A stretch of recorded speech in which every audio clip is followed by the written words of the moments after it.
Bonsoir. Je vous remercie d'être venus aussi nombreux. Alors, aujourd'hui, cette session aborde le problème des rapports entre les États-Unis et la Chine, principalement, mais on verra aussi qu'on parlera un peu de l'Europe, où on s'aperçoit que les tensions, bien loin d'aller en s'apaisant et en débouchant sur des négociations, on a l'impression qu'on est parti pour non seulement une concurrence économique, une concurrence technologique, une concurrence financière, une concurrence globale entre deux superpuissances, et que cette concurrence est entrée dans une phase même où militairement on commence à se frotter les uns les autres. Je ne reviens pas là-dessus, ce n'est pas notre sujet, on laissera ça de côté parce que ça mériterait une séance à elle toute seule. Voilà, donc aujourd'hui nous allons essayer de répondre à ces questions d'un point de vue plus économique, étroitement économique je dirais. Tout d'abord, nous aurons le plaisir d'écouter Cécile Antonin, qui est économiste. Oui, excuse-moi, ça y est, j'ai tendance à écorcher les noms propres, ce qui est très moche. Et donc, qui est économiste à l'OFCE, notamment, et qui nous parlera des points forts et des points faibles de la Chine en matière technologique. Puis, nous aurons un intervenant qui a un peu de retard, alors j'espère qu'il va arriver à temps. Alors lui, il nous parlera du point de vue des entreprises chinoises. Qu'est-ce que les entreprises chinoises, comment réagissent-elles aux sanctions, aux embarras que lui font les États-Unis? Et une troisième intervenante, Camille Macaire, qui est économiste à la Banque de France et qui est conseillère au CEPI, et qui nous parlera, alors là, d'un conflit qui est peut-être plus en devenir qu'actuel, qui est la volonté de la Chine de faire de sa monnaie, de s'émanciper de la domination du dollar américain et de la remplacer par la monnaie chinoise. Et donc, elle nous dira quelles sont les avancées qui se font jour sur ce problème-là particulier. Et puis Marie-Françoise Renard va nous parler plus spécifiquement, mais les Européens dans tout ça, face à cette, on va dire, confrontation, face à ces tensions qui existent entre les deux superpuissances, on va les appeler comme ça, qu'est-ce que l'Europe peut faire, doit faire, quel rôle elle peut jouer dans cet affrontement. Alors, voilà, je vais tout de suite donner la parole à Cécile pour qu'elle... Décidément. Bon, désolé. Je suis rebaptisée ce soir. Merci Michel. Donc bonjour à tous. Alors, effectivement, comme le disait Michel, je vais essentiellement en fait me positionner du point de vue de l'innovation en fait et me poser cette question: est-ce que la Chine a vraiment réussi à passer du statut d'économie d'imitation à une économie de l'innovation à la frontière, donc on verra ce que c'est, capable de rivaliser avec les États-Unis. Donc je voulais d'abord vous rappeler que, comme vous le savez, l'économie chinoise, en fait, est une économie qui pratique un capitalisme de marché, mais avec un régime politique communiste. Donc c'est effectivement une configuration assez inédite, historiquement, puisqu'on a eu l'époque de l'URSS, mais on n'avait pas une économie capitaliste de marché. Donc certains économistes comme Corneille, par exemple, avaient regardé ce qui se passait en URSS, mais là, on a cette configuration unique, et on se posera donc quelques questions, notamment on se demandera si Huawei et le nouveau Spoutnik dans cette guerre entre nations. Alors, je voulais commencer par vous rappeler donc les sanctions américaines qui illustrent justement la montée en puissance de la Chine et l'importance qu'a pris la Chine dans le jeu international, dans le jeu mondial. Alors, Je voulais en fait vous rappeler, essentiellement me focaliser sur la propriété intellectuelle, parce que comme vous avez dû le voir, l'entendre, les États-Unis ont pris un certain nombre de mesures contre la Chine, sur l'acier, l'aluminium, des mesures de rétorsion. Et je voulais revenir sur certaines de ces mesures donc, qui concernent la propriété intellectuelle. D'abord, l'augmentation des droits de douane. Donc en juin 2018, vous avez une enquête qui a été menée par les États-Unis, donc sur la base de la section 301, qui est une section célèbre, donc qui concerne la loi sur le commerce de 1974. Et donc les États-Unis ont retenu finalement qu'il fallait pénaliser la Chine sur plusieurs arguments. Le cybervol de propriété intellectuelle, d'une part, de secrets commerciaux, le transfert forcé de technologie, les licences discriminatoires et l'acquisition stratégique d'actifs américains. Et donc ça a provoqué 4 salves de hausse de droits de douane, donc à partir de juin 2018. Ça, c'était un premier type de mesure. Un deuxième type de mesure a consisté à cibler les entreprises spécifiques. C'est-à-dire que en 2018, donc on a eu Donald Trump qui a interdit l'utilisation des équipements Huawei et ZTE, donc ce sont des entreprises chinoises de télécom, pour des motifs de sécurité. Vous avez eu ensuite, en mai 2019, la saga s'est poursuivie. Donc Huawei et certaines de ses filiales ont été ajoutées à la liste des entités, donc Entity List, qui est en fait une liste qui permet aux entreprises américaines qui exige des entreprises américaines qu'elles demandent l'autorisation avant d'exporter envers des entreprises chinoises avec une présomption de refus. Donc ça, c'était en mai 2019. Ensuite, en novembre 2020, une interdiction a été faite à tous les investisseurs américains d'acheter ou d'investir dans des titres de, je cite, société militaire chinoise communiste, donc voyez l'ambiance. Donc c'est une politique qui a été élargie d'ailleurs par Joe Biden aux entreprises de surveillance. Et en juin 2021, on avait 59 entreprises qui tombaient sous la coupe de ces sanctions. Et je voulais enfin également citer une autre, c'est pas vraiment une mesure, mais c'est pour vous montrer l'état des tensions, le fait que les États-Unis contestent la classification de la Chine en économie, en pays en développement auprès de l'Organisation mondiale du commerce. Donc vous savez peut-être que chaque pays est libre de s'auto-déclarer et la Chine se déclare en pays en développement et les États-Unis disent que ça leur donne en fait accès à un certain nombre de privilèges, donc notamment du protectionnisme, etc. Donc ils contestent cette classification. Donc tout ça pour vous dire que les États-Unis s'inquiètent. Alors est-ce que ces raisons de s'inquiéter sont fondées et légitimes ? Alors, je vais passer très rapidement parce qu'on n'a pas 10 heures devant nous, malheureusement. Mais d'abord, il y a une raison géopolitique, une rivalité géopolitique avec plusieurs sujets d'affrontement, Taïwan, Hong Kong, la Corée du Nord. Donc, tout ça crée des tensions entre les deux pays. Il y a également une question importante qui est le projet de nouvelle route de la soie, donc qui a été lancé en 2013 par le gouvernement chinois. Et donc vous le voyez, en fait, c'est à la fois des routes terrestres et maritimes qui permettent à la Chine de reconstituer les anciennes routes de la soie et de retrouver son influence jusqu'en Europe. Alors, ce qui se passe, c'est que du coup, les États-Unis et jusqu'à Lyon. Et jusqu'à Lyon. Donc on voit que ça va très loin. Absolument, qui est un carrefour central, les soieries de Lyon. Donc, ce qu'on voit en fait sur cette carte, c'est que les États-Unis reprochent à la Chine le fait que d'étendre sa zone d'influence et d'endetter également les pays, puisqu'en construisant des infrastructures, les pays forcément vont s'endetter et vont dépendre davantage de la Chine. Et donc, du coup, le G7 a lancé un contre-projet qui s'appelle Build Back Better World. Et donc l'idée avec ce projet est effectivement d'aider à leur tour les pays en développement à hauteur de 40 000 milliards de dollars. Enfin, en tout cas, c'est ce qu'on annonce. Donc vous voyez, là encore, cette rivalité géopolitique est prégnante.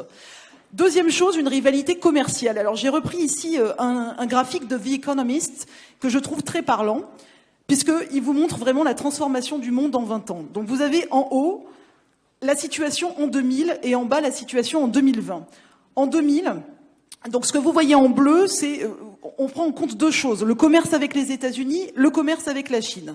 Lorsque les pays sont en bleu, ça veut dire qu'ils commercent plus avec les États-Unis. Lorsqu'ils sont en orange, ça veut dire qu'ils commercent plus avec la Chine. Et donc ce que vous voyez, c'est qu'en 2000, l'Amérique, l'Asie du Sud-Est, la moitié de l'Afrique et l'Europe commerçaient essentiellement avec les États-Unis.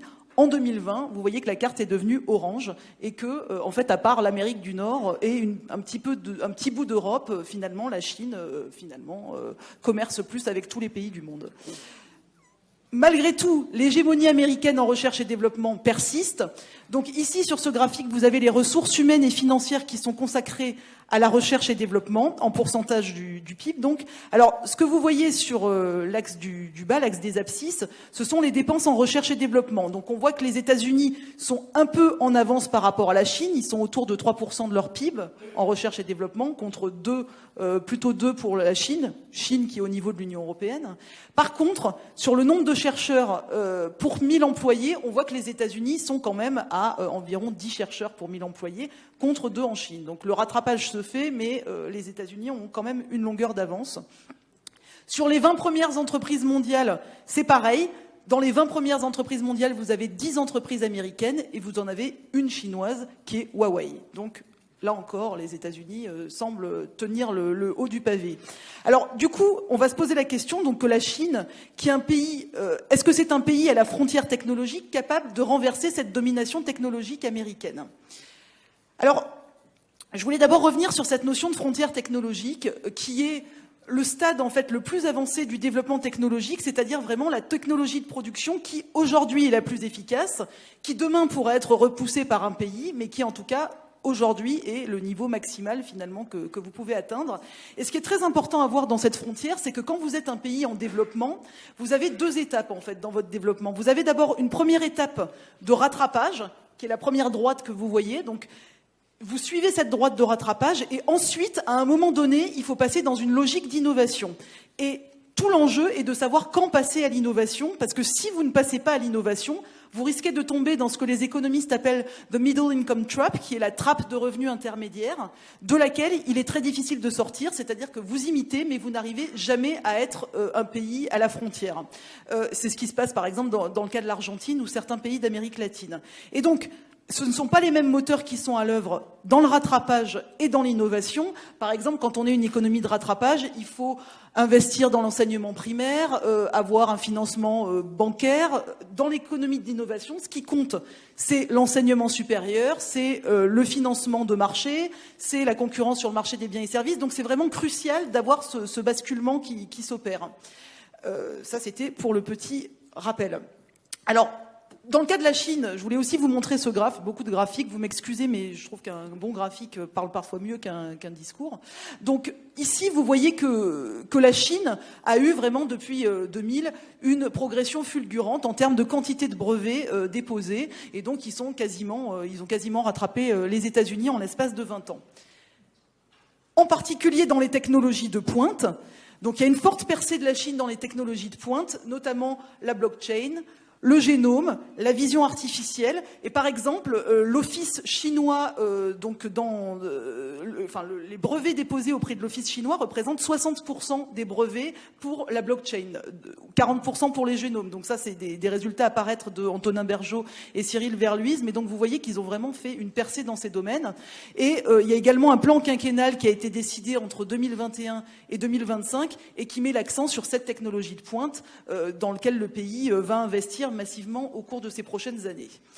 Alors, la quantité de brevets, c'est bien, donc c'est ce qu'on regarde en général, mais ce qui est encore mieux, c'est de regarder la qualité des brevets, parce qu'il faut quand même savoir que le brevet, vous avez la moitié des brevets à peu près dont on estime qu'ils ne valent rien. Donc la qualité, c'est également important. Et ça, c'est un graphique que j'ai fait donc avec mes co-auteurs Philippe Aguillon, David Stromberg et Shuping Sun. Donc sur la part des brevets américains et chinois dans le top 50 mondial, si vous voulez, dans le top 50% de brevets les plus cités au monde, et on voit quand même qu'il y a un différentiel entre la Chine et les États-Unis. La Chine est à 7%, les États-Unis à 27%. Il y a malgré tout une hausse importante des citations de brevets chinois, donc preuve de la hausse de qualité. Mais alors le problème de cette mesure de brevet, c'est qu'on a du mal à distinguer ce qu'on appelle les innovations incrémentales, c'est-à-dire une petite amélioration d'un produit existant, des innovations vraiment radicales qui sont des développements majeurs dans l'innovation. Alors je voulais prendre rapidement l'exemple des semi-conducteurs, qui est là un domaine aussi où la Chine veut devenir un leader mondial. Donc vous avez 3 étapes dans le développement des semi-conducteurs, donc la conception des circuits, la fabrication et enfin l'assemblage. Alors la Chine est le plus grand marché mondial pour les semi-conducteurs, mais en fait elle est très dépendante des fournisseurs étrangers. Et en réalité, ce qu'il est apparu avec la compétition avec les États-Unis, et notamment les restrictions qu'ont imposées les États-Unis à la Chine, avec les restrictions d'exportation vers SMIC, qui est le grand fabricant de puces en silicium, ce qui est apparu, c'est qu'ils étaient très dépendants justement des États-Unis, très dépendants des fournisseurs étrangers, et que en fait, ils ne produisaient que 15% de leurs demandes sur leur sol. Donc, ce qu'on voit en fait globalement quand on étudie chacune, alors j'aurais pu le faire aussi sur ce que j'ai étudié, c'est-à-dire sur le génome. Donc on a une difficulté quand même de la Chine de passer justement de ce stade d'imitation à l'innovation frontière et en fait à remonter cette chaîne de l'assemblage vers la conception. Ce qui m'amène à mon dernier point qui est pompeusement intitulé un colosse au pied d'argile, qui est en fait revenir sur quelques faiblesses justement de la Chine et ce qu'il faudrait résoudre pour arriver à dépasser ces faiblesses. Donc le modèle chinois en fait va beaucoup dépendre et profiter de l'interdépendance des chaînes de valeur. Donc c'est ce qu'on voyait sur les semi-conducteurs, ils peuvent être très bien positionnés sur un segment de la chaîne, mais c'est compliqué d'être positionné sur l'ensemble du segment et de devenir vraiment leader sur d'amont en aval. Et donc si ces chaînes de valeur tendent à devenir moins interdépendantes, ça risque également de poser un problème à la Chine. Alors ensuite, il y a également le système éducatif chinois qui, dit-on, traditionnellement encourage moins à la créativité. Donc ça peut aussi poser problème puisque c'est effectivement important en termes d'innovation d'avoir cette liberté, cet encouragement à la créativité. Donc le rôle de la liberté et de la démocratie pour attirer les chercheurs, c'est l'objet de mes recherches actuelles. Donc justement cette question de la liberté et de la démocratie. Il y a également la protection des droits de propriété intellectuelle qui est fondamentale. Et dans tout ce qui est innovation, effectivement, ça fait vraiment partie des clés pour arriver à devenir une économie de l'innovation. Et un dernier point sur lequel je voulais revenir, qui est l'allocation des ressources et le fait que l'allocation est parfois sous-optimale des ressources. C'est-à-dire que ce qu'on observe en Chine, c'est que les entreprises qui investissent en recherche et développement ont parfois une croissance en fait comparable à celles qui ne le font pas, parce que vous avez des entreprises qui sont subventionnées par l'État, qui sont largement aidées par l'État, et vous avez ces fameuses entreprises zombies qui, en fait, dans un processus normal de destruction créatrice de l'économie, devraient finalement disparaître, mais qui, en réalité, sont maintenues artificiellement un petit peu hors de l'eau. Donc, ça permet pas forcément une allocation optimale des ressources. Or, dans l'innovation, c'est important de bien allouer le capital. Donc, j'en conclurai en vous disant que la Chine a fait, comme on l'a vu, des progrès phénoménaux dans les 20 dernières années. Elle a vraiment réussi à se positionner comme concurrent potentiel des États-Unis. Pour autant, je dirais qu'elle est au milieu du gué dans cette transition entre économie de l'imitation et de l'innovation, et qu'il reste encore un certain nombre d'obstacles quand même à surmonter pour vraiment pouvoir être un concurrent sérieux et crédible à long terme des États-Unis. Merci beaucoup Céline d'avoir tenu strictement le temps qui t'était imparti. Alors j'avais quand même une interrogation sur... je pense que le gouvernement chinois a affirmé qu'il avait comme objectif une certaine autosuffisance. Ce qui veut dire à la fois ne plus que la croissance chinoise ne repose plus essentiellement sur la croissance des exportations, enfin je caricature un peu là, bien sûr, et qu'en même temps, elle soit capable dans tous les domaines clés des nouvelles technologies d'être son propre innovateur. En plus, il y a l'idée que le système de communication, le système Internet chinois est un système fermé. Oui. Et donc pour un pays qui prétend à une certaine hégémonie mondiale à l'horizon de quelques dizaines d'années encore, est-ce que tout ça c'est bien cohérent ? Je suis tout à fait d'accord sur ce constat, donc merci de rebondir sur ce point. Oui, c'est un petit peu ce que j'évoquais, c'est qu'effectivement, je pense que la Chine a ce modèle un peu ambivalent qui est à la fois de vouloir se positionner, donc comme on l'a vu, comme tu l'as rappelé, et comme on l'a vu avec les objectifs entre 2021 et 2025, avoir 7% de hausse des investissements dans des secteurs clés, etc.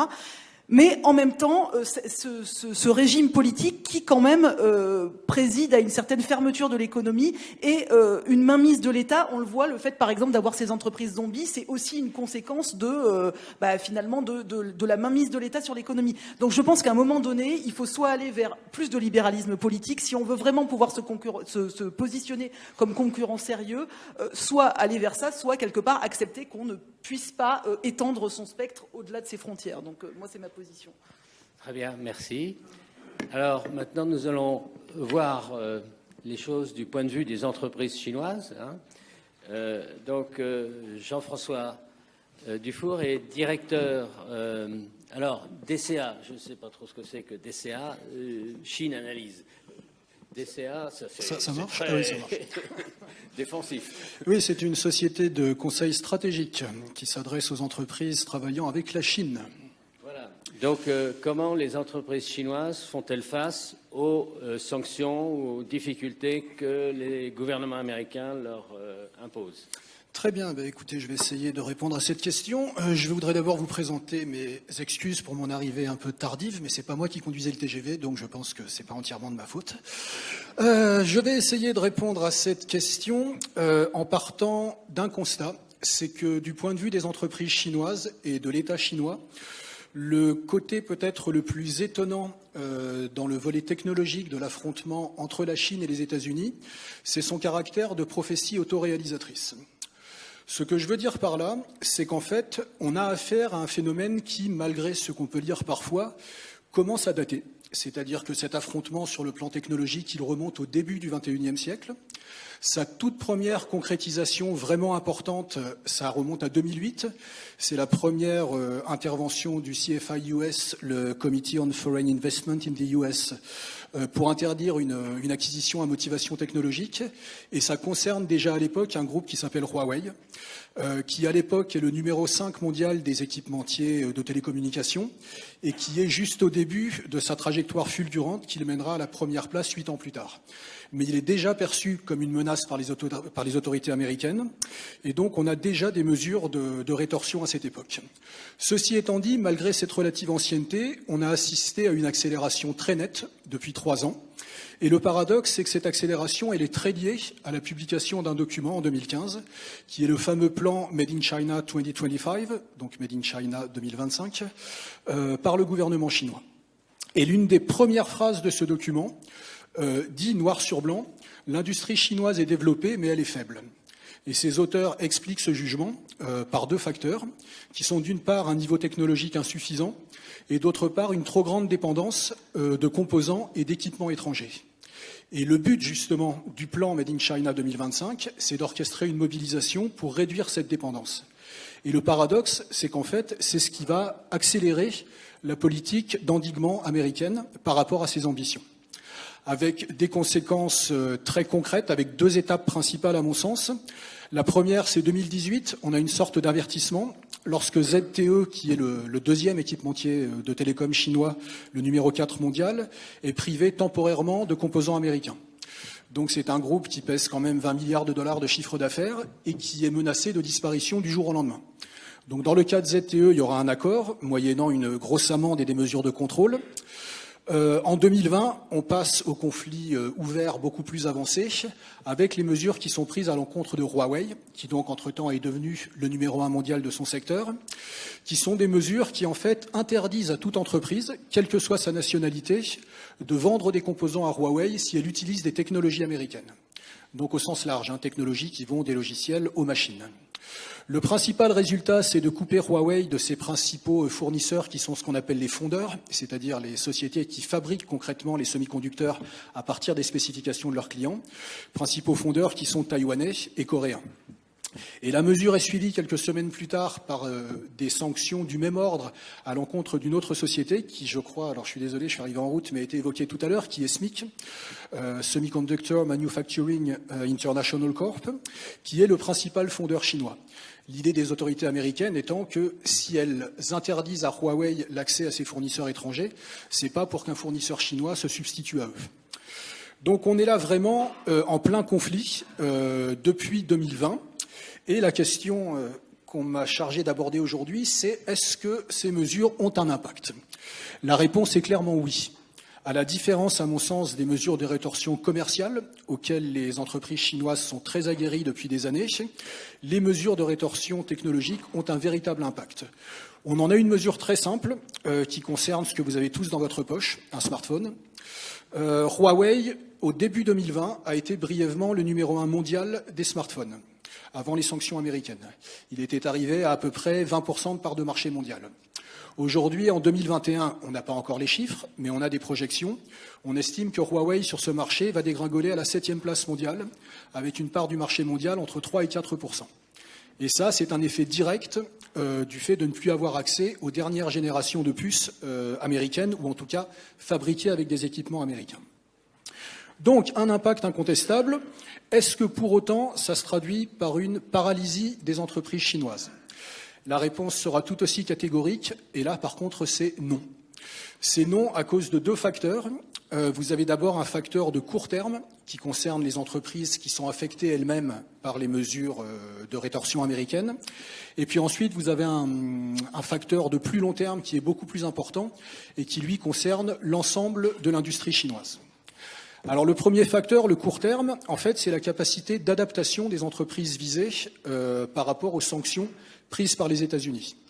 Donc je vais rester sur mon secteur des semi-conducteurs parce qu'on a des contraintes de temps et je me concentre sur un, mais de toute façon, il est vraiment au cœur du conflit technologique entre la Chine et les États-Unis.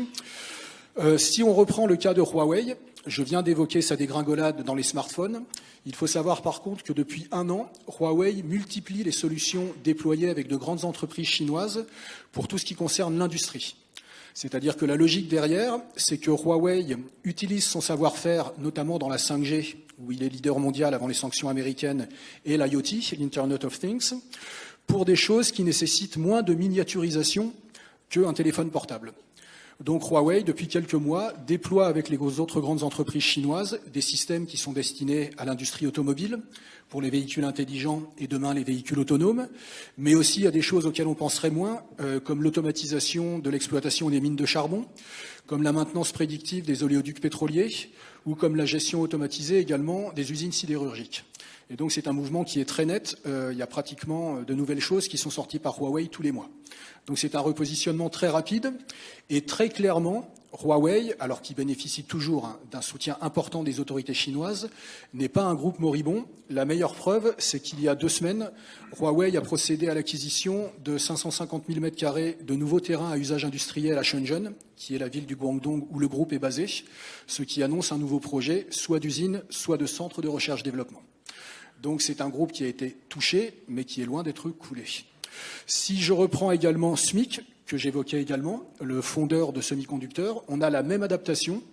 SMIC a renoncé temporairement aux générations les plus avancées de semi-conducteurs, celles qui tiennent à la génération des 7 nanomètres.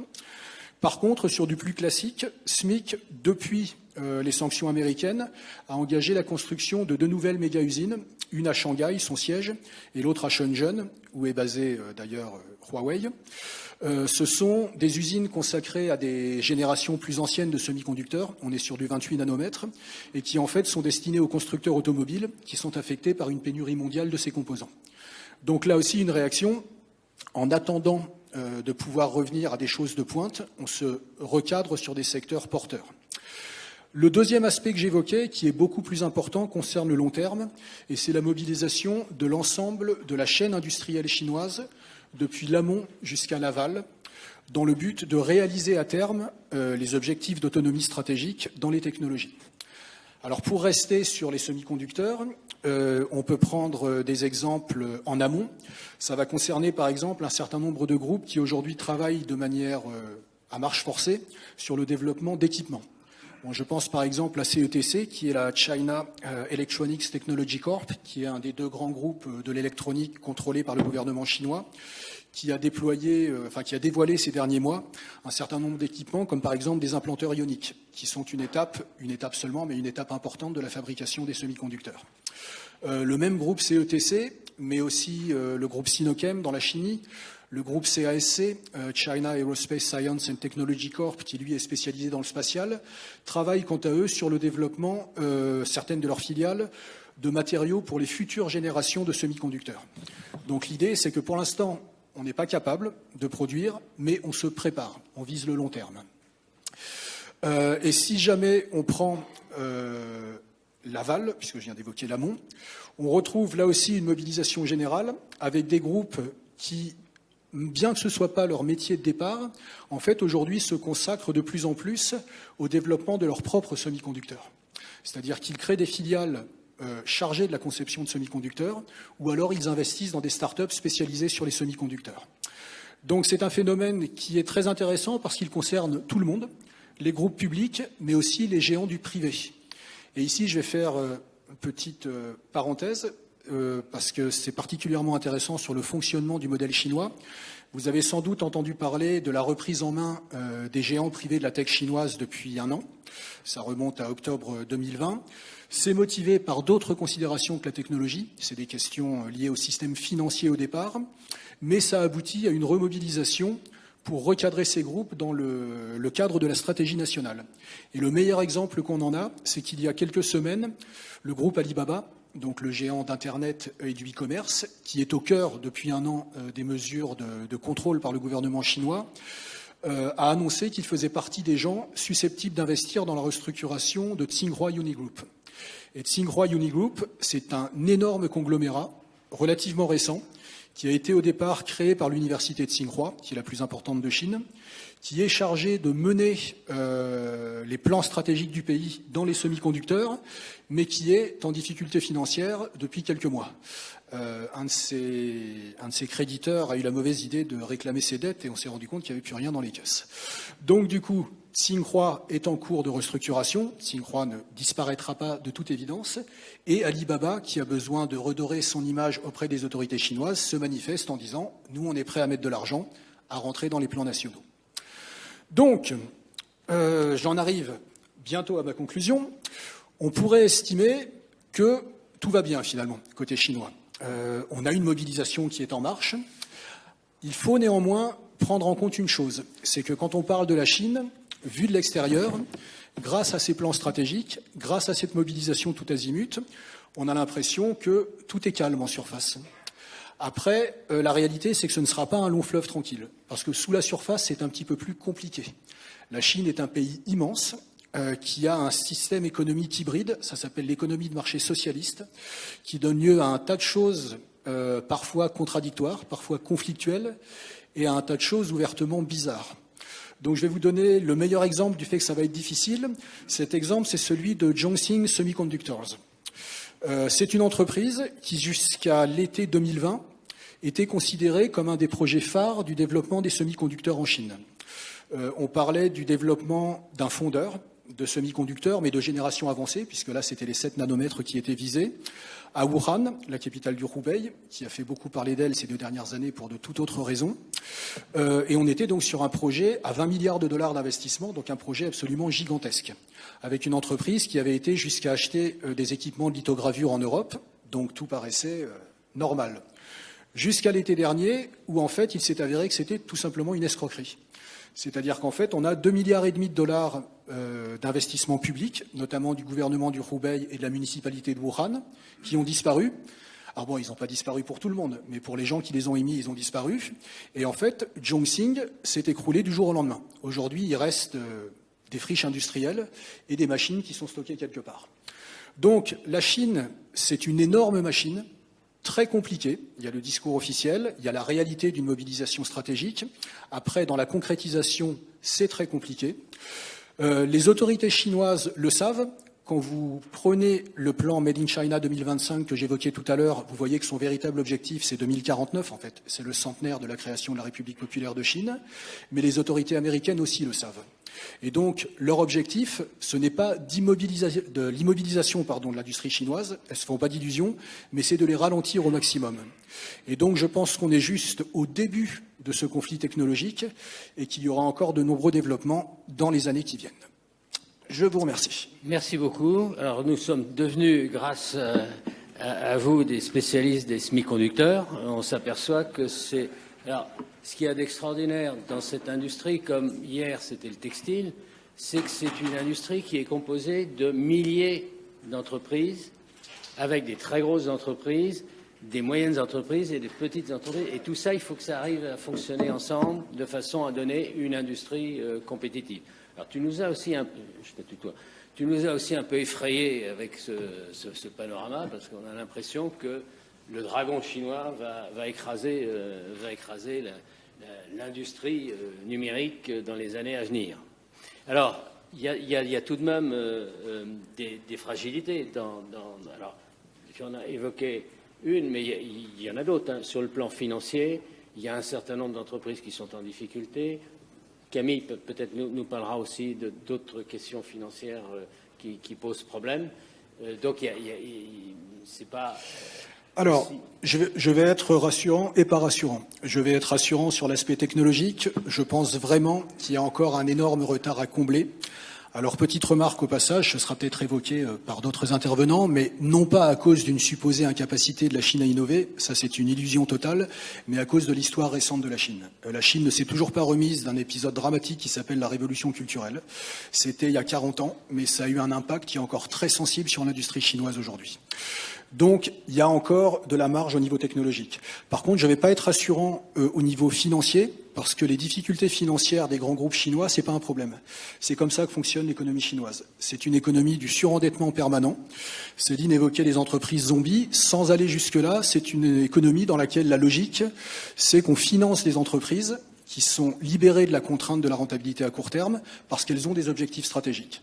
Donc, par rapport à l'étranger, on a une mise en scène sur le fait que c'est une économie de marché. Dans la réalité, c'est pas le cas. Donc, j'évoquais par exemple Tsinghua Unigroup tout à l'heure. Dans une économie de marché classique, c'est un groupe qui serait en faillite. Il ne fera pas faillite. Donc voilà, je suis rassurant et pas rassurant. Oui, alors moi j'ai peut-être une petite critique à faire à ce discours. C'est de se dire, on a déjà connu avec le Japon, dans les années 80, un pays dans lequel il y avait des conglomérats de taille mondiale, des conglomérats qui avaient les poches pleines et qui rachetaient des entreprises américaines à tour de bras, jusqu'au jour où les Américains ont dit « stop, vous arrêtez hein ». Donc l'un des accès à la technologie, c'est d'acheter des entreprises de haute technologie occidentale. Hein. Et tout d'un coup, on s'est aperçu que les grands groupes japonais étaient super endettés et le fait que les États-Unis, alors il faut dire que les relations entre les États-Unis et le Japon, ce n'est pas la même chose que les États-Unis et Chine, étaient en mesure d'imposer au Japon de s'ouvrir sur le plan financier et de se normaliser, je dirais, en termes de fonctionnement financier. Et donc on se retrouve aujourd'hui avec la Chine qui est également, je dis aussi en passant, la Corée du Sud a connu les mêmes déboires en 2008 avec la crise financière asiatique où tous les grands groupes comme Daewoo, Hyundai, etc. étaient endettés jusque-là, 4 fois leur chiffre d'affaires, hein, etc. Bon, il a fallu remettre les choses en état, cela dit, la Corée du Sud s'en est remise. Alors, je pense qu'il y a une différence majeure qui n'est pas une garantie de pérennité du système chinois, loin de là, mais la grosse différence, c'est qu'il n'y aura jamais de normalisation du système financier chinois. C'est un système dans lequel le système bancaire reste à 90% public en termes d'émission de prêts, et ça fait 40 ans maintenant, non, 30 ans, que les experts occidentaux essayent de convaincre la Chine qu'il faudrait s'aligner sur un modèle d'économie de marché. Le problème, c'est que les autorités chinoises savent très bien que si demain elles se convertissent à l'économie de marché au sens classique, l'économie chinoise s'effondre en quelques mois. Parce qu'elle tient grâce à ce système bancaire public. Donc je pense que la problématique est un peu différente. C'est pas forcément plus rassurant, mais c'est différent. Sauf que si elles veulent devenir des entreprises globales, elles seront peut-être à un moment ou à un autre obligées de se conformer aux règles internationales. aux bonnes règles internationales. Leur filiale à l'étranger le font, mais pas pour autant les maisons mères. Merci. Maintenant, c'est une très bonne introduction à l'intervention suivante, Camille, qui va nous parler d'une part de la puissance financière chinoise et en même temps de sa faible monnaie, si je puis dire. Camille. Oui, donc merci et bonjour à tous. Donc en effet, moi je vais vous parler des questions plus financières et monétaires. Donc en préambule, je voulais juste mettre l'accent sur le fait qu'effectivement la Chine est devenue un pays très gros en taille de PIB, premier pays en taille de PIB en parité de pouvoir d'achat. La Chine a également montré une croissance très forte dans le commerce mondial, c'est à peu près 15% des exportations mondiales, bien devant le deuxième exportateur qui est les États-Unis, c'est quasiment 2 fois plus. Il y a également un secteur financier qui est très grand. Donc sur les plus grandes banques du monde, les 4 premières sont chinoises. Donc on connaît assez peu ces acteurs parce qu'ils sont très domestiques pour l'instant, mais ils sont de taille très grande. Donc les 4 premières banques chinoises, par exemple, ont une taille de bilan de environ 17 000 milliards de dollars. Et pour comparer, par exemple, le BNP a une taille de 3 000 milliards de dollars. Donc ce sont des entreprises qui sont très grosses, donc un secteur financier important, un pays qui, comme l'a montré aussi Céline, est beaucoup plus intégré dans les échanges internationaux, d'un côté, et de l'autre côté, l'utilisation de sa devise, donc le renminbi ou le yuan, qui est embryonnaire en fait dans les échanges, dans les paiements internationaux. Donc selon l'agence SWIFT, qui enregistre la quasi-totalité des paiements internationaux, eh bien le yuan est utilisé dans 2,2% des paiements internationaux et le FMI estime que le yuan constitue à peu près 2,5% des réserves de change des banques centrales dans le monde. Donc on voit qu'il y a une divergence très forte entre ces deux tendances cette très faible utilisation du yuan, eh bien en fait se fait au profit en quelque sorte du dollar, qui est très très largement utilisé dans les échanges chinois, dans les transactions internationales chinoises, pour ces échanges commerciaux, ces échanges financiers. Et en fait, il y a une forte dépendance de la Chine au dollar et au système dollar, si on peut appeler ça comme ça. Et donc, les autorités chinoises, elles, depuis la fin des années 2000, ont indiqué que cette dépendance au dollar représentait une vulnérabilité pour elles et qu'elles souhaitaient soit voir leur devise être utilisée plus largement ou, de manière plus générale, faire en sorte que le système monétaire international, donc ce jeu de devises utilisé à l'international, soit plus multipolaire, donc au détriment de cette hégémonie du dollar dont on a parlé déjà. Ceci, en fait, tient au fait que, eh bien, quand on utilise une devise pour ces échanges internationaux qui n'est pas notre propre devise, eh bien, on est aussi dépendant de la politique économique du pays qui émet cette devise. Or, la politique économique du pays qui émet cette devise est avant tout utilisée, est avant tout mise au profit de l'économie domestique de ce pays et non pas des besoins de liquidités mondiaux. Donc ça, c'est le dilemme Trichin.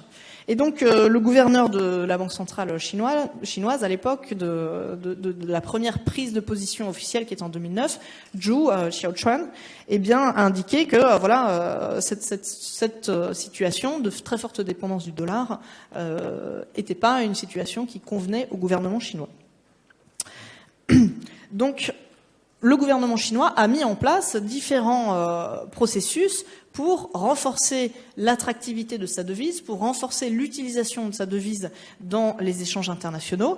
Et il y a un peu 2 grands volets. Le premier volet, c'est cette idée de normalisation que nous, on considère normale, c'est-à-dire la libéralisation du compte financier, qui est donc l'ouverture du compte financier, des marchés financiers, pour permettre aux investisseurs étrangers, eh bien, tout simplement, d'acheter des actifs libellés dans la devise chinoise, en yuan. Et c'est en fait ces achats de devises qui ensuite permettent l'accumulation d'actifs libellés en devises, qui en fait constitue le fondement de l'internationalisation de la devise.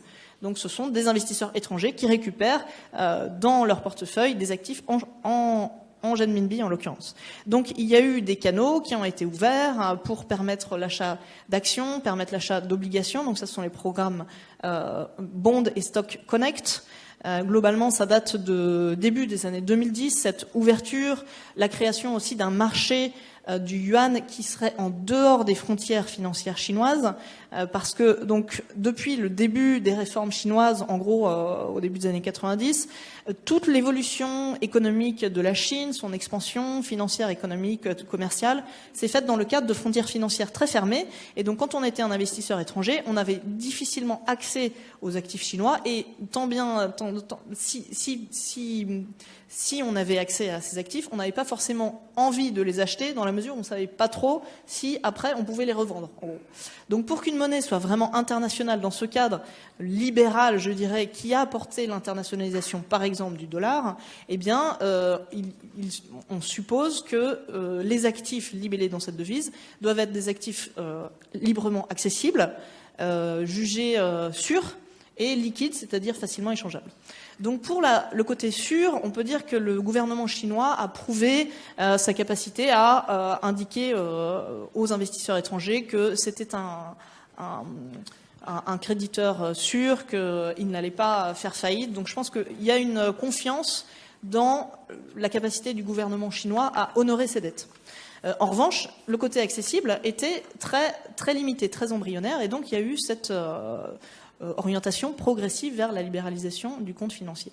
Mais néanmoins, et c'est exactement, ça revient exactement à ce que vous disiez, Jean-François, c'est que la normalisation, dans le sens d'une libéralisation, eh bien, ce n'est pas du tout compatible avec le modèle chinois, qui est un modèle de contrôle.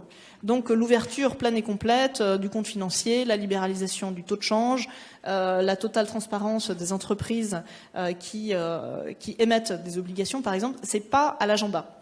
Donc, ce qui fait qu'il y a une limite presque de principe à la capacité à la Chine de produire cet actif qui pourrait devenir un actif de réserve international, selon, je dirais, le modèle libéral qu'on connaît. Et par ailleurs, il y a aussi une contrainte de profondeur, c'est que, en gros, pour internationaliser sa devise, l'actif le plus simple, le plus direct, c'est la dette de l'État central. Or, l'État central chinois n'est pas très endetté. Donc en fait, la taille du marché est limitée, et si on considérait que les investisseurs étrangers achetaient l'intégralité de toutes les dettes de l'État central chinois, ce qui est absolument inconcevable bien sûr pour le gouvernement chinois, mais on arriverait au maximum à 20% des réserves de change internationales, ce qui veut dire que même si il y avait cette internationalisation qui s'opérait, en gros, le yuan ne pourrait pas totalement remplacer le dollar comme devise clé du système monétaire international. Donc on est dans ce contexte-là.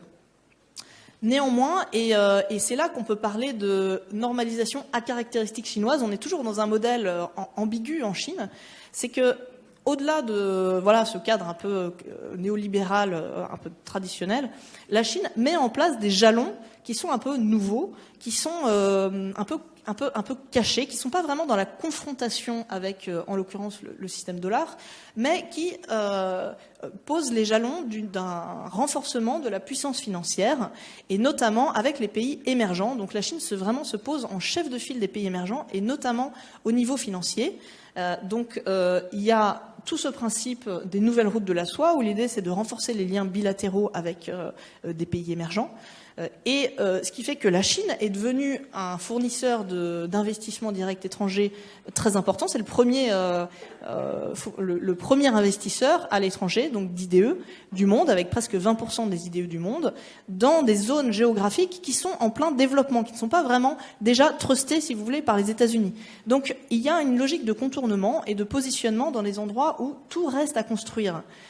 Et c'est vraiment, je pense, une façon de voir, au-delà de la logique confrontationnelle qu'on voit quand même émerger en particulier depuis quelques années, mais c'est vraiment la logique de fond, c'est de se positionner aussi là où il y a personne en fait, et notamment dans les pays émergents, là où c'est en pleine croissance. Donc le commerce, les IDE, la Chine est devenue le premier prêteur, le premier bailleur international du monde pour les prêts bilatéraux. Donc c'est très opaque. Donc mais il y a des estimations qui montrent bien que c'est le premier, que par exemple donc les prêts de la Chine sont plus importants que les prêts de la Banque mondiale ou que les prêts de l'ensemble des pays du Club de Paris. Donc on voit que là il y a un renforcement de ces liens financiers, et au bout d'un moment, quand la Chine est son premier partenaire commercial, quand la Chine nous a prêté quasiment l'intégralité de notre dette bilatérale, pourquoi pas utiliser sa devise. Donc et voilà, il y a tout un réseau comme ça qui se met en place et qui fait que pour l'instant la Chine continue avec le système dollar, elle utilise le dollar dans beaucoup de ses échanges avec les pays émergents, mais il y a ces infrastructures qui lui permettraient de canaliser, de renforcer l'utilisation de sa devise, par exemple, avec ces pays-là, et qui ne passerait pas par une logique libérale, comme on aurait pu penser, en effet, être la seule solution possible. Donc, bon, globalement, il y a ces infrastructures, par exemple des lignes de swap aussi, qui sont mises en place avec près de 40 pays, dont 3/4 sont des pays émergents. Donc la Fed aussi a mis en place des lignes de swap, mais principalement avec des pays développés, très peu de pays émergents, seulement 4. Donc on voit que c'est pas du tout, bien sûr, on n'est pas du tout dans une logique où le yuan est en mesure de concurrencer le dollar, mais il y a des jalons comme ça qui sont posés, et potentiellement, plus tard, quand la Chine aura atteint la frontière technologique dans certains secteurs, eh bien, utiliser ces canaux qui sont déjà en place. Et je finirai juste sur un dernier point, c'est que, sur un point spécifique, la Chine met en place une innovation de rupture avec les monnaies numériques de banque centrale. Donc, je ne sais pas si vous avez suivi tout ce débat, mais les banques centrales commencent à s'interroger sur le rôle qu'elles peuvent jouer dans le paiement numérique, parce qu'il y a une grande partie des paiements numériques qui est gérée par des institutions privées, ou bien il y a l'émergence des crypto-monnaies, etc. Donc, les banques centrales se disent qu'est-ce qu'on peut faire sur le sujet, est-ce qu'on peut se positionner, ça permettra une refonte du système financier international. Et les Chinois se sont dit, eh bien, par exemple, sur ce sujet, on va se positionner en pionnier. La Chine a lancé sa monnaie numérique de banque centrale en fin 2019. Il y a déjà 140 millions de personnes qui l'utilisent. Tout peut aller assez vite, puisque eh bien, il y a une connivence aussi des acteurs privés, en particulier des fintechs, avec l'État central, et on voit que cette connivence se renforce avec le renforcement réglementaire. Peut se mettre en place autour de cette monnaie ou autour des infrastructures qu'elle met en place pour permettre des échanges transfrontaliers de monnaie numérique de banque centrale. Tout ça est un peu conceptuel pour l'instant, mais c'est assez concret en Chine. Se crée une logique portuaire où finalement tout le monde se raccroche à ce système qui existe, qui est mature, qui est très opérationnel, qui est fonctionnel, et qu'au bout d'un moment, quand les banques centrales plus développées se réveillent, entre guillemets, ou mettent vraiment en place leur mécanisme, et c'est très délicat, et il y a beaucoup de banques centrales qui travaillent sur le sujet, eh bien la Chine soit déjà là depuis longtemps, et avec l'adhésion de beaucoup de pays, en particulier des pays émergents. Donc tout ça pour dire que peut-être sur la sphère financière, on n'est pas dans une logique très directement confrontationnelle. On est encore un petit peu dans la logique de profil bas qui a caractérisé quand même le développement de la Chine pendant des dizaines d'années. On se positionne sans que ça se voit trop, et pour pouvoir éventuellement, ou pas, parce que les Chinois sont très pragmatiques, utiliser ces leviers comme canal de distribution, de diffusion du yuan au moment où ça sera opportun. Voilà. Merci Camille. Alors tout ceci nous impressionne beaucoup, parce qu'on pensait que sur le plan financier on était à peu près tranquille, mais en fait ça serait une illusion de croire que la Chine ne va pas aussi investir ce champ-là.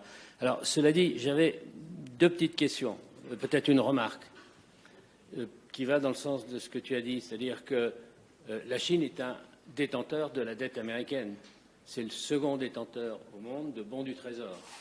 Et on s'aperçoit qu'il y a une très grande stabilité du stock de bons du Trésor détenus par la Chine, ce qui montre, de ce point de vue-là, une certaine neutralité.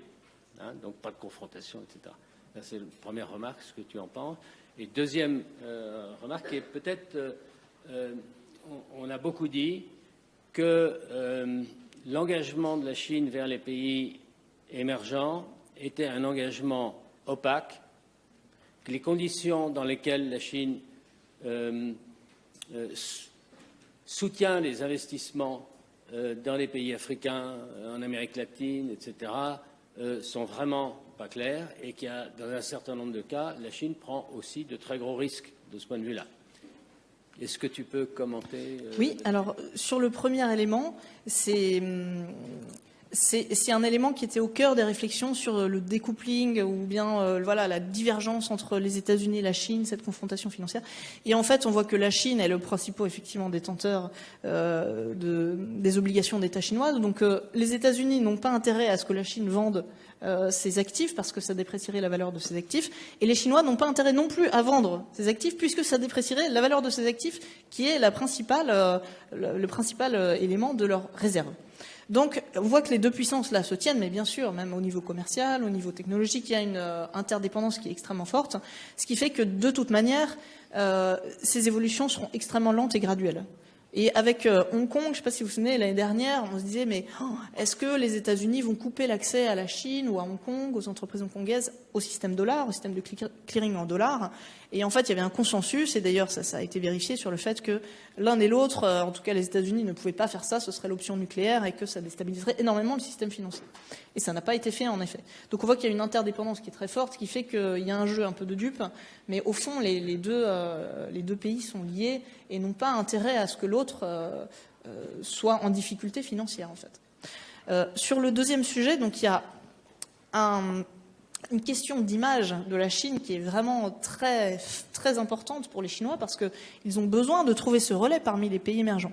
Et donc on a vu qu'ils ont peut-être allé un peu vite en besogne sur certains pays parce que voilà, il y avait un peu ces promesses de développement qui n'ont pas forcément été toujours efficaces.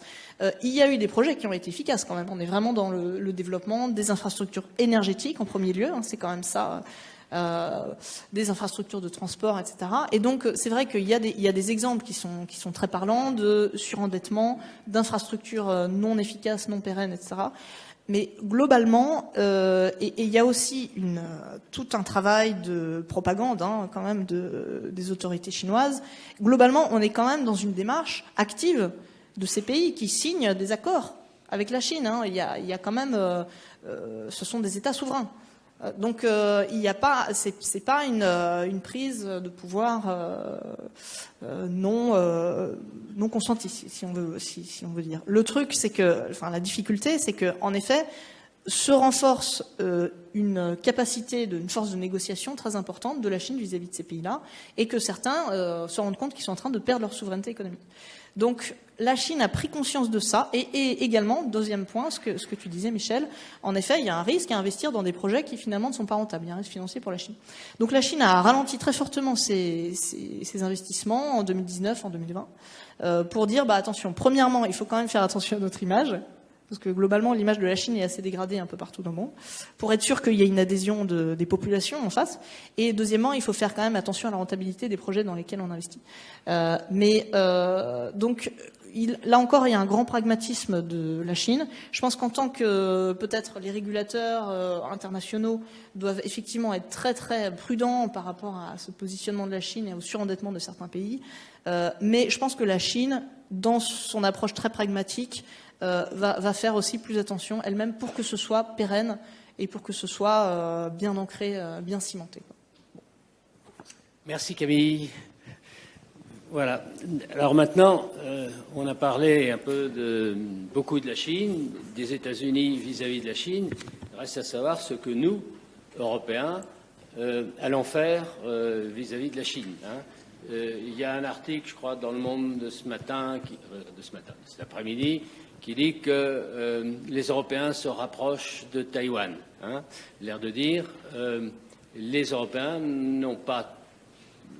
sont prêts à, je dirais pas s'affronter avec la Chine, mais en tout cas à contester ses ambitions en ce qui concerne Taïwan, par exemple. Mais je dirais on a vu que la question des relations avec la Chine est une question centrale pour l'Europe et que jusqu'à présent, on n'a pas, me semble-t-il, de stratégie très claire. Alors, Marie-Françoise, tu vas pouvoir nous éclairer là-dessus. Oui, alors il faut bien vendre des journaux, donc il faut régulièrement quand même des gros titres. Alors, c'est un sujet évidemment qui est fondamental pour nous. L'Europe se trouve aujourd'hui entre les États-Unis qui craignent de perdre leur hégémonie et la Chine qui est à un tournant important de son économie. Alors, on utilise très souvent cette expression, c'est pas un tournant brutal, mais c'est un tournant quand même.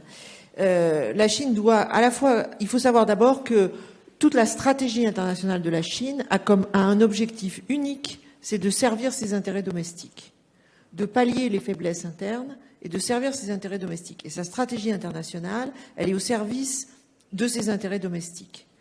Et Aujourd'hui, comme hier, l'objectif du gouvernement, c'est de rester au pouvoir, de maintenir le Parti communiste au pouvoir, ce qui passe par la stabilité sociale et par le développement économique. C'est le modèle chinois qui a été fondé là-dessus, sachant que économiquement, ce modèle est en train de se transformer. Alors, je n'ai pas le temps de parler de ça, bien sûr, parce que c'est pas le cœur du sujet, mais donc on se retrouve face à des États-Unis qui sont en difficulté et qui ont aussi perdu, on pourrait dire, de leur crédibilité, et la Chine qui se trouve face à un certain nombre de contraintes qui sont très importantes pour son avenir. Alors, les questions qui ont été posées, c'est quels sont les risques pour l'Europe? Alors, le premier risque, je crois, ce serait de s'aligner globalement sur la position soit des États-Unis, soit de la Chine. On sait que si on s'allie globalement à un pays, si on suit globalement un pays, ce sera les États-Unis. Parce que les États-Unis, c'est une démocratie, c'est un État de droit, et que si on devait suivre un seul pays, ce serait les États-Unis, ce qui ne serait évidemment pas une bonne chose pour l'Europe. Et donc, le deuxième risque, ce serait de ne pas réussir à dégager une stratégie européenne et de dégager seulement une stratégie en réaction à quelque chose. On le voit bien aujourd'hui, on s'interroge sur la stratégie parce que la Chine pose tel ou tel problème ou parce que les États-Unis posent tel ou tel problème. C'est mal poser la question. La stratégie, elle doit servir d'abord les intérêts européens avant de confronter ses intérêts au reste du monde. Et d'une façon générale, le risque, ce serait d'échouer à préserver une souveraineté européenne. La souveraineté européenne, ça veut dire définir des objectifs que l'on peut réaliser sans passer sous les fourches caudines d'un pays étranger, sans avoir à faire allégeance à un pays étranger. C'est pas une fermeture économique. Et d'ailleurs, cela a été un peu évoqué, mais quand la Chine parle de limiter sa dépendance technologique, c'est évident que c'est un des projets de Made in China 2025, mais ça ne veut pas dire se dégager pour autant de l'économie mondiale. Et Xi Jinping l'a rappelé dans ses différents discours très récemment, la Chine veut être intégrée dans l'économie mondiale. Les deux ne sont pas pour la Chine en opposition. Donc la recherche d'une souveraineté nationale ne signifie pas qu'on perd son économie. Alors aujourd'hui, les États-Unis sont les alliés traditionnels de l'Europe, mais ce ne sont pas exactement des amis. On a beaucoup de sujets de conflit. Et on a compris que, quel que soit le président, ce serait America First. Et que donc, les États-Unis serviraient d'abord leurs intérêts, ce qui est de toute façon quand même une évidence, et c'est toujours ce qui a été fait. Mais aujourd'hui, peut-être plus qu'hier, on est conscient de cela. D'autre part, la crise sanitaire a mis en évidence l'importance et la dépendance vis-à-vis des chaînes de valeur, et donc a incité à se poser cette question de la souveraineté, de quoi peut-on être dépendant et de quoi veut-on bien, accepte-t-on d'être dépendant. Alors, pour répondre à cette question, je vais voir comment on peut analyser la dépendance de l'Europe et puis quelles sont les pistes qu'on peut aborder, évidemment, très rapidement. Alors, la dépendance, elle s'aborde, du point de vue, je me limite aux questions économiques. Elle est abordée d'abord du point de vue du commerce. Alors, il faut savoir que presque 70% du commerce de l'Europe est intra-européen. Les pays européens commercent entre eux et les chaînes de valeur sont d'abord européennes. Et dans les un peu plus de 30% qui restent, eh bien, il y a à peu près 10% des exportations de l'Europe qui vont vers la Chine et un peu plus de 20% de ces importations qui viennent de la Chine. Donc, au total, si on prend l'ensemble du commerce européen, c'est toujours un peu moins de 5% globalement qui concerne la Chine. Donc, de ce point de vue-là, on ne peut pas dire que c'est une très grande dépendance. Mais le problème, si je puis dire que c'est un problème, c'est qu'il y a une très inégale répartition. L'Allemagne commerce 5 fois plus que la France avec la Chine. Donc l'Allemagne est beaucoup plus dépendante de la Chine que ne l'est la France. Et d'autre part, c'est également très différent selon les secteurs.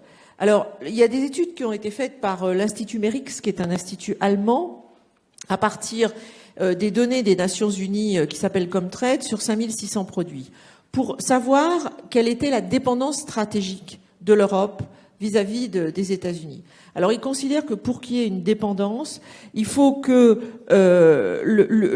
l'Union européenne, importe plus de 50% d'un bien de Chine et que la Chine produise plus de 30% de la production mondiale. Et ensuite, que ce soit stratégique pour le pays. Alors, en fait, il n'y a pas beaucoup de produits pour lesquels on a une dépendance stratégique. Il y a une dépendance globale sur des produits comme le textile, les jouets, etc., puisque la majeure partie est fabriquée en Chine, mais c'est pas très stratégique. Ça veut dire que même si on ne les a pas, l'économie peut fonctionner. En revanche, il y a une centaine de produits pour lesquels il y a une dépendance stratégique. Donc ça fait une centaine sur 5600.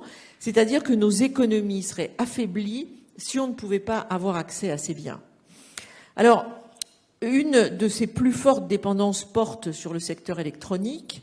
Et c'est pas tellement parce que on aurait un retard technologique, etc. C'est simplement que une fois que la chaîne de valeur se situe en Chine et en Asie, parce qu'en fait, je pense que très souvent, c'est pas seulement en Chine, mais c'est dans tout le réseau asiatique, la Chine étant quand même beaucoup plus tournée vers l'Asie que vers l'Europe, eh bien, il est très difficile de reconstruire, de construire en Europe une chaîne de valeur. D'où cette dépendance, encore une fois, elle est d'autant plus importante qu'elle est très concentrée sur quelques secteurs. Et on a vu la dépendance vis-à-vis des masques, qui étaient fabriqués en Chine, des médicaments fabriqués en Inde. Et à ce moment-là, on s'est dit, qu'est-ce qui est acceptable en matière de dépendance ? Alors la dépendance, elle s'appréhende aussi en fonction des investissements directs étrangers. Alors globalement, il y a, si on raisonne en stock, 5% des investissements étrangers en Europe qui sont le fait de la Chine. Mais là encore, il y a une très grande disparité selon les pays et selon les secteurs. Alors les principaux pays d'accueil, globalement, c'est toujours Allemagne, Royaume-Uni, Italie, France. Ensuite, c'est la Finlande. Et depuis quelques années, une montée en puissance des pays du Nord. Les pays du groupe 16+1, 17+1, qui sont tout le bloc de l'Europe de l'Est, européen ou non, arrivent derrière en termes d'investissement, même si c'est très important stratégiquement, puisque ce sont des pays qui sont au cœur du projet des routes de la soie.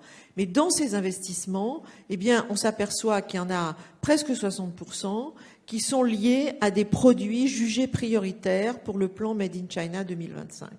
Donc, très nettement, c'est une stratégie chinoise en matière d'investissement étranger qui a changé. Après avoir investi tous azimuts dans les clubs de football, le tourisme, etc., la Chine a recentré ses investissements sur les secteurs technologiques et sur les secteurs qui sont stratégiques pour elle. Et il y a plus de la moitié qui sont des investissements dans le secteur de l'énergie, des transports et des infrastructures. Tout le monde se souvient de l'achat du port du Pirée, on en a beaucoup parlé, mais les investissements chinois sont présents dans tous les grands ports européen, ce qui est quelque chose de très très important. Et actuellement, il y a une discussion sur l'acceptation ou non de l'investissement chinois de COSCO dans 35% du terminal du port de Hambourg. Donc il y a une vraie stratégie, et Camille a rappelé tout à l'heure que la Chine s'était placée sur les secteurs sur lesquels les autres pays n'étaient pas très présents, parce qu'il est très difficile de faire du rattrapage, et donc elle a pris des nouveaux secteurs. Et là, en matière d'investissement ou de commerce, et surtout en matière d'investissement, eh bien, elle est assez spécialisée sur des secteurs sur lesquels elle va devenir dominante. Donc globalement, on n'est pas très dépendant, mais pour certains secteurs, on est très dépendant. Ensuite, cette dépendance, c'est une dépendance de revenus, parce que la Chine est un très grand marché. Et il ne faut pas oublier que, je vais y revenir dans un instant, mais il y a des conflits d'intérêts en Europe comme aux États-Unis. Il y a ce que veulent les gouvernements et puis ce que veulent les entreprises. Et ces échanges, ce sont essentiellement tout ce dont on parle, commerce, investissement, etc. Ce sont des échanges entre entreprises privées pour lesquelles la Chine est un immense marché et qui ont besoin de ce marché. Mais cette dépendance, elle est réciproque. La Chine a besoin de ces investissements. Volkswagen réinvestit en Afrique 90% de ses profits et investit dans des centres de recherche. Donc la dépendance, elle est réciproque. Et c'est pour ça que, là encore, on parle beaucoup de conflits, d'affrontements, etc. Mais les intérêts croisés sont tels que ces affrontements, ils sont un peu en arrière, à l'arrière, ils sont un peu feutrés. En premier plan, chacun est prêt à monter au créneau. Mais dans les discussions sont beaucoup plus calmes parce que les intérêts sont vraiment des intérêts croisés. Alors, voilà comment on pourrait très très rapidement caractériser cette dépendance, sachant que la Chine bénéficie d'un certain nombre d'avantages. D'abord, elle bénéficie du temps long. Alors, on a la chance d'être dans des démocraties, mais du coup, vous le savez, on gère le temps très très rapidement, on n'a pas la maîtrise du temps long, et d'autre part, elle a la chance d'avoir une politique industrielle qui est très liée à sa politique commerciale.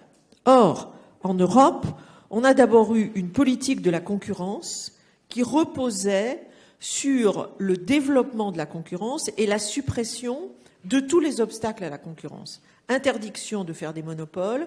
Les grandes entreprises européennes n'avaient pas le droit de se regrouper pour créer de grands groupes. Elles pouvaient se regrouper avec des entreprises d'autres pays, mais c'était une atteinte à la concurrence. C'est pour ça que moi, je ne suis pas du tout d'accord avec l'idée que l'Europe ait été naïve. Elle n'a pas été naïve, elle a été idéologue, politique, ce qui est tout à fait son droit. Déjà, je ne peux pas croire que des gens qui sont entre les grands groupes et les lobbies et les groupes politiques puissent garder beaucoup de naïveté, mais elle a défendu ce qui était écrit noir sur blanc, c'est-à-dire la politique de la concurrence. C'est absolument pas de la naïveté, c'est un choix économique. Donc, l'Europe, jusqu'à une période récente, a développé cette politique de la concurrence. Alors, les choses ont changé, elles sont en train de changer. Elles sont en train de changer d'abord parce que l'Allemagne a commencé à avoir des interrogations sur cette politique-là, notamment après le rachat américain d'une entreprise allemande de haute technologie, et puis des rachats également de la Chine, et aussi avec la crise du Covid, le fait que la recherche publique allemande avait permis de mettre en évidence l'intérêt de l'ARN messager, et que finalement tout avait été vendu à Pfizer, et que Pfizer partageait les bénéfices de quelque chose qui avait été fait avec de l'argent public. Donc l'Allemagne a commencé à soutenir la politique industrielle, et je crois que dans les réponses qu'on peut envisager, la première réponse que peut faire l'Europe, c'est faire une politique industrielle européenne. C'est-à-dire développer... Alors, je disais tout à l'heure qu'elle avait changé de stratégie. Oui, elle a changé de stratégie, mais c'est très récent. C'est encore embryonnaire et avec beaucoup d'obstacles, parce que, comme vous le savez, c'est difficile de définir une politique qui soit une politique européenne. Ça veut dire quels sont les secteurs pour lesquels on veut être indépendant, donc définir ces secteurs, et comment établir une action collective des États européens, ce qui, comme vous le savez, n'est pas gagné. Alors, néanmoins, depuis quelques années, il y a une politique industrielle européenne qui est assez active en matière de batteries, en matière d'hydrogène. Il y a une politique européenne de connectivité des infrastructures qui est un élément très très important, et notamment face à la Chine qui a beaucoup investi dans ce domaine. Je précise quand même que l'aide européenne aux infrastructures est supérieure à l'aide chinoise, donc l'Europe investit beaucoup dans ce domaine. Et elle investit aussi beaucoup dans le domaine de la 6G, au départ pour contrer les États-Unis, mais aussi éventuellement pour contrer la Chine. Donc la première chose, c'est définir une politique industrielle. C'est un gros morceau parce que c'est quelque chose de nouveau, mais je crois que c'est vraiment une étape qui est absolument obligatoire. Ensuite, deuxième chose, c'est la demande de réciprocité et le développement des contrôles. Alors, l'Europe définie à la responsabilité de la politique commerciale. La politique commerciale, elle est européenne, elle n'est pas nationale. Mais cela a été évoqué tout à l'heure. Alors, je pourrais donner beaucoup d'exemples parce que je l'ai beaucoup enseigné, mais je n'ai pas le temps de le faire. Il est très difficile de savoir quel est l'impact d'une mesure de rétorsion en matière de politique commerciale. Et on a beaucoup d'exemples où les mesures de rétorsion contre un pays ont en fait permis à ce pays de s'industrialiser. Et il y a énormément d'effets indirects des politiques commerciales. Donc c'est un outil qui est pris avec beaucoup de précautions aujourd'hui par les États, parce qu'il est très difficile d'en voir l'impact. On voit bien les conflits qu'il y a eu entre les États-Unis et la Chine en matière de politique commerciale. Ça n'a pas coulé l'économie chinoise. Et l'impact, il a existé, mais il n'a pas été nécessairement l'impact attendu.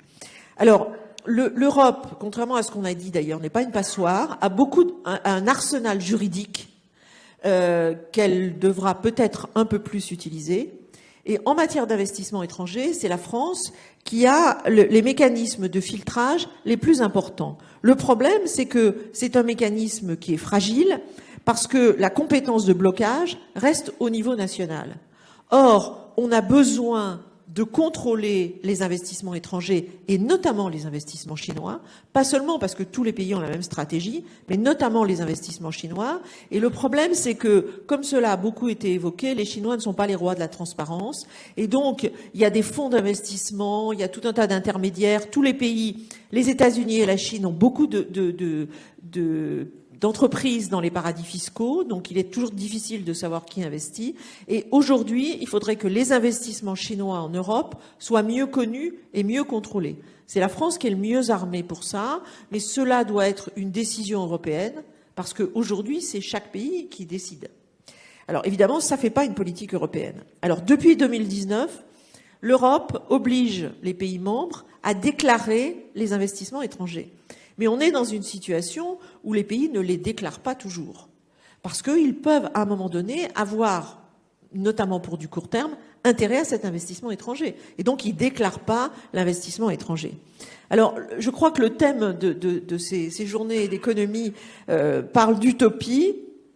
Peut-être que c'est une utopie, mais je pense qu'une des réponses essentielles passe par la définition d'objectifs en matière de souveraineté européenne. Et souveraineté économique, hein, j'entends, même s'il y a d'autres volets, moi je m'en tiendrai là. Il faut que l'Europe définisse ses objectifs pour avoir une souveraineté économique. Et que ces objectifs, ils concernent l'ensemble de l'Europe, de façon à ne pas avoir à choisir entre la Chine, les États-Unis ou d'autres. Par exemple, en créant des chaînes de valeur de santé qui sont européennes. Et je crois qu'il faut avoir une très grande vigilance sur l'évolution des normes. Parce que on sous-estime sans doute l'impact que cela pourra avoir dans les années qui viennent. Le CEPI, d'ailleurs, a organisé au printemps une table ronde sur les normes qui était très intéressante, avec notamment les normes chinoises. Et le fait que, comme Camille l'a rappelé, dans des secteurs où il y a un certain flou, où les pays ne sont pas très avancés, eh bien la Chine va avancer ses pions pour définir les normes. Et on le voit, par exemple, le danger, ce serait sur l'Internet des objets, où elle est très avancée, où elle peut être maître des normes, et nous, on achètera des objets dont la connexion, la connectivité répondra à des normes chinoises. Ce qui est un danger très grand. Et il faut se méfier des intérêts particuliers. Et je vais vous donner un exemple avant de terminer, c'est un exemple que je connais bien, c'est ce fameux classement de Shanghai, qui concerne les universités. Tout le monde s'est engouffré dans le classement de Shanghai. On ne s'est pas demandé si c'était une dépendance vis-à-vis de la Chine. Personne ne s'est posé la question de la dépendance vis-à-vis de la Chine. Pourquoi ? Parce que, d'abord, c'était facile de dire, ben voilà, il y a un classement, on sait qui est le premier, qui est le deuxième, il faut qu'on remonte, etc. Et tout le monde a utilisé ça à sa façon pour servir ses arguments. En France, on l'a utilisé pour dire, vous voyez, il faut réunifier les universités. Moi, j'ai fait partie des gens qui ont été favorables à la réunification de mon université avec l'université voisine. Pour autant, cette réunification, elle ne se justifie que pour des raisons de politique scientifique ou de politique pédagogique. Il faut qu'il y ait une raison derrière. C'est pas parce que c'est le classement de Shanghai. Or, cela a été utilisé pour dire, on va faire des économies en réunifiant les universités. Ce qui n'était pas une raison politique. Et donc, le classement de Shanghai, il a été utilisé parce que ça a arrangé un certain nombre de gens. Et on ne s'est pas demandé si ça avait été défini par la Chine ou défini par un autre pays. Nous, on n'a pas défini nos normes en matière de classement universitaire, ce qui aurait été un classement différent et certainement qui nous aurait beaucoup mieux convenu parce qu'on ne brille pas dans le classement de Shanghai.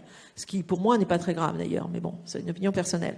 Et donc, je crois que l'Europe ne doit pas définir sa stratégie en fonction de la rivalité sino-américaine. Elle doit définir sa stratégie en fonction des besoins et des politiques de ses propres pays. Donc, avoir une réponse qui soit européenne. Alors, je crois qu'aujourd'hui, il est très difficile de faire du multilatéralisme.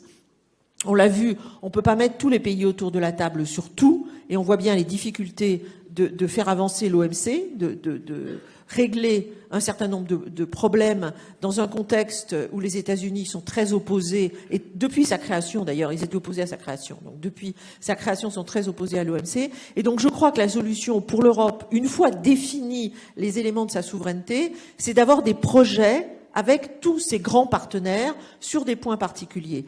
Il a été annoncé ce matin ou hier, je ne sais plus, un projet de baisse de la production de méthane avec les États-Unis. La Chine ne participe pas à cet accord. Sur les questions environnementales, la Chine participe à un certain nombre d'accords. Donc je crois qu'il est impératif qu'en fonction des besoins de l'Europe, elle choisisse ses partenaires et qu'elle ait des partenaires qui soient aussi bien l'Europe que la Chine, et que pour rester au niveau de ses partenaires, il faut qu'elle ait des investissements beaucoup plus conséquents qu'elle n'en a en matière de recherche-développement. Voilà, et je m'arrêterai là. Merci Marie-Françoise. Alors, je dois dire que dans ce que tu as dit, il y a à la fois toujours ce constat de voir que l'Europe bouge lentement et qu'en face, on a une Chine qui bouge très vite. Hein, il y a cette... À la fois, on dit que la Chine pense le long terme, mais elle a aussi une capacité à agir dans l'immédiateté, hein, sur les innovations technologiques en particulier, l'intégration des innovations technologiques dans le fonctionnement des entreprises, etc. Il semble que ça soit beaucoup plus avancé, ou que ça va plus vite, en tout cas, que chez nous. Et alors, en matière industrielle, il est clair qu'on prend conscience, mais avec combien? Avec une décennie de retard, si ce n'est plus, de ce qu'a fait la Chine et qu'elle a profité de cette situation pour s'imposer. Oui, je crois que... Juste un mot, hein. Oui, il sait qu'il ne faut pas me faire parler de la Chine. La Chine, c'est un pays, l'Europe, c'est un ensemble de pays, et on voit bien qu'on a beaucoup de difficultés à avoir une conscience européenne, qui est un sujet qui ne mobilise pas les gens. On ne saisit pas les enjeux de l'Europe. On commence juste à saisir que face à la Chine, peut-être il faut avoir une stratégie européenne. Et donc, ça n'est pas forcément pour les hommes politiques un argument qui va porter. Et on voit bien tous les débats qu'il y a sur l'Europe, qui est souvent présenté comme une contrainte. Sortons de l'Europe et enfin on sera libre, enfin on sera une grande puissance, etc.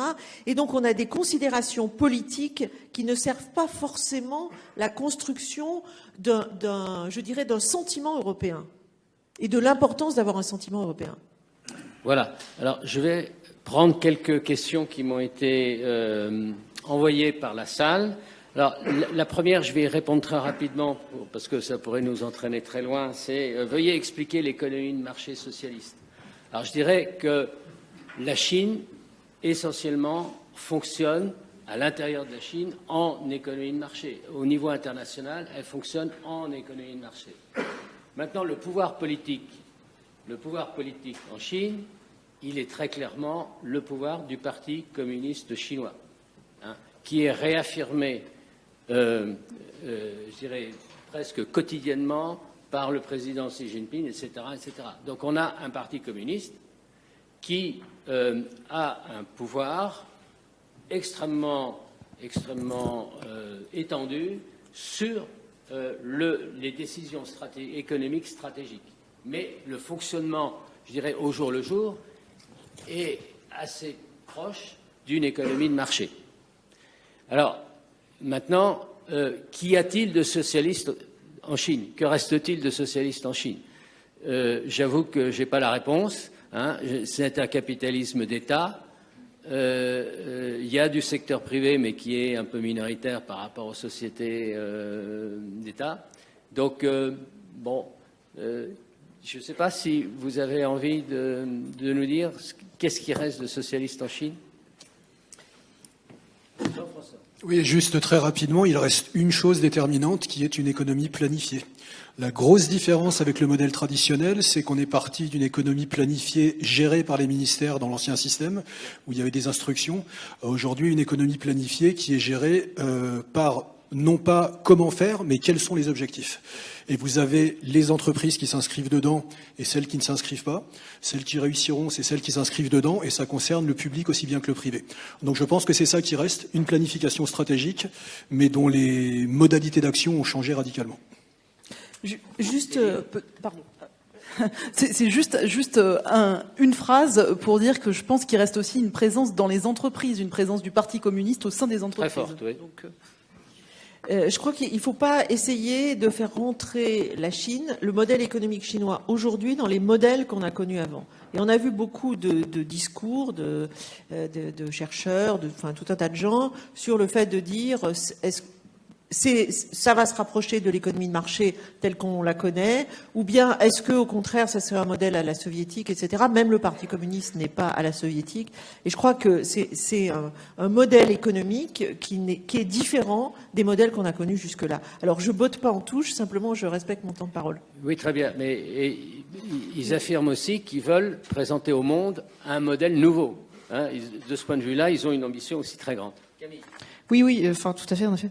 Et je pense qu'aussi peut-être dans cette approche socialiste, il y a quand même une notion de nécessité absolue d'adhésion populaire au projet, parce que c'est une nation qui est très grande, et donc il y a vraiment dans toute la stratégie politique du gouvernement cette volonté d'adhésion. Et donc ça passe par voilà le fait que la Chine arrive à se développer, voilà la réussite économique, mais aussi, et c'est leur rhétorique actuelle, la réduction des inégalités, etc. etc. Donc peut-être cette approche socialiste dans ce sens-là, en effet. Mais l'adhésion apparaît très souvent forcée quand même.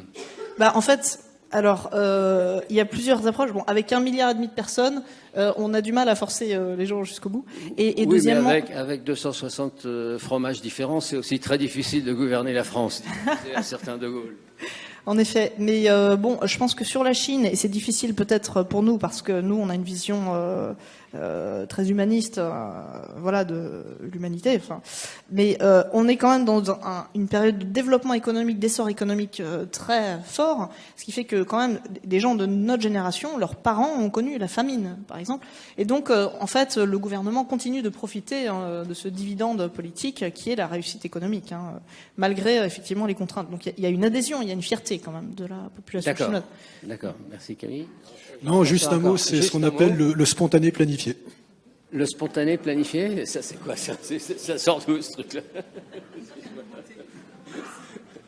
Bon, alors, je vais en revenir à la question que vous avez tous en tête. La Chine va-t-elle être le nouveau leader mondial? En a-t-elle les capacités ou pas? Alors, je vous laisse conclure sur cette proposition. La Chine, leader mondial, en a-t-elle les capacités? Elle en a la volonté, je crois que ça c'est évident, c'est affirmé, on voit ça dans tous les discours, c'est clair, elle en a la volonté. Bon, maintenant, est-ce qu'elle en a la capacité? Alors ici, il faut vraiment se prononcer sur cette question, c'est très ennuyeux parce que c'est la question à laquelle il n'y a pas de réponse. Non, je pense sérieusement que même les autorités chinoises n'ont pas la réponse. Il y a clairement la volonté politique affirmée. C'est un pays qui est dans une situation très particulière, avec de grandes ambitions, mais en même temps un espèce de déséquilibre économique permanent. Et le moteur vraiment de l'action des autorités chinoises, c'est d'essayer à la fois de remplir des objectifs de long terme et d'éviter à court terme un accident économique qui est toujours possible. Donc je pense qu'il y a l'ambition. Pour autant, je ne pense pas qu'il y ait une confiance aveugle des autorités chinoises dans leur capacité à réussir. J'en dirai pas plus.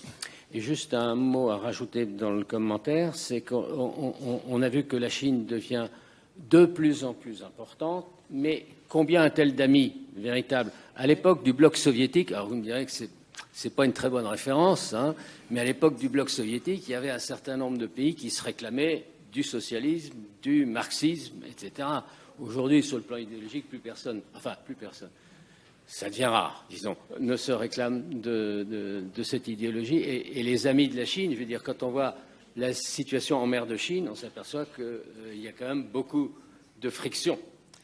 Oui, alors pour conclure en quelques mots, bon, je pense que ça a été un peu l'objet de ce que je voulais montrer. Effectivement, ce que tu évoques, la situation géopolitique le montre. On voit que la Chine est quand même un peu seule dans un îlot finalement entouré par des puissances qui ne lui sont pas forcément amies et par des pays qui sont soutenus plutôt par les États-Unis. Donc d'où l'importance en plus de ce projet justement de route de la soie. De manière globale, je pense qu'effectivement c'est très difficile de répondre à cette question, mais moi il m'apparaît quand même que aujourd'hui, ce qui manque à la Chine, c'est aussi d'être un modèle d'attractivité. Je pense que ça joue beaucoup quand on veut être une puissance, c'est-à-dire d'arriver aussi à attirer des cerveaux. Les États-Unis, par exemple, arrivent à attirer encore des cerveaux, arrivent à être un leader mondial de l'innovation. C'est aussi être capable d'avoir ce pouvoir d'attraction. et de quelque part drainer les meilleurs, drainer les gens innovants. Donc pour l'instant, il reste encore ce cap à passer aussi. Donc c'est pour ça qu'il faut vraiment que la Chine travaille sur cette projection internationale. Et pour l'instant, son modèle peine à sortir de ce modèle assez auto-centré et qu'on a du mal, on le voit bien même nous, à vraiment comprendre. Merci. Camille? Oui, donc juste souligner peut-être des fragilités aussi très importantes de long terme, et notamment peut-être le déclin démographique qui va s'enclencher. Je pense que ça, c'est vraiment une vulnérabilité très forte, et les autorités chinoises peut-être ne savent pas trop également comment elles vont pouvoir gérer ça. L'idée, c'est d'accélérer la montée en gamme pour pallier à ce problème-là. Du coup, effectivement, il y a des fragilités encore fortes. Je pense que dans le concept d'hégémonie est peut-être un peu fort dans ce que la Chine a en tête, en tout cas à moyen terme, et en tout cas en termes financiers, peut-être plus une montée en puissance comme pôle régional, pas forcément en confrontation directe ou en écrasant les autres puissances, parce qu'elle sait que si elle faisait ça, elle se brûlerait les ailes et que ces fragilités finiraient par ressortir. Également l'adhésion qui ne serait pas totale, etc. Donc je pense qu'elle veut se positionner en l'occurrence en tête de file des pays émergents, mais dans une sorte de multipolarisation du monde plutôt que d'hégémonie totale. Merci Camille. Marie-Françoise? Oui, alors je voulais dire la même chose. Je pense qu'on aura un monde multipolaire. Il est très difficile, tout le monde l'a souligné, de savoir comment évoluera la Chine. Je crois elle a attiré, sa politique de 1000 talents a quand même attiré des gens. Mais c'est vrai qu'elle a beaucoup de fragilité. Je crois que on aura peut-être pas une volonté contrairement à ce que disent certains, de la Chine de domination sur le reste du monde, d'étendre son modèle, etc. Je pense qu'on aura un monde multipartiste. Mais par contre, je crois que ces projets des routes de la soie, qui sont plus compliqués à mettre en œuvre qu'il était prévu, qui ont des difficultés dans un très grand nombre de pays, mais ce projet permet aussi à la Chine de se frotter, si je puis dire, à des négociations avec des pays où chacun peut aussi essayer de céder. Elle cède aussi dans un certain nombre de pays.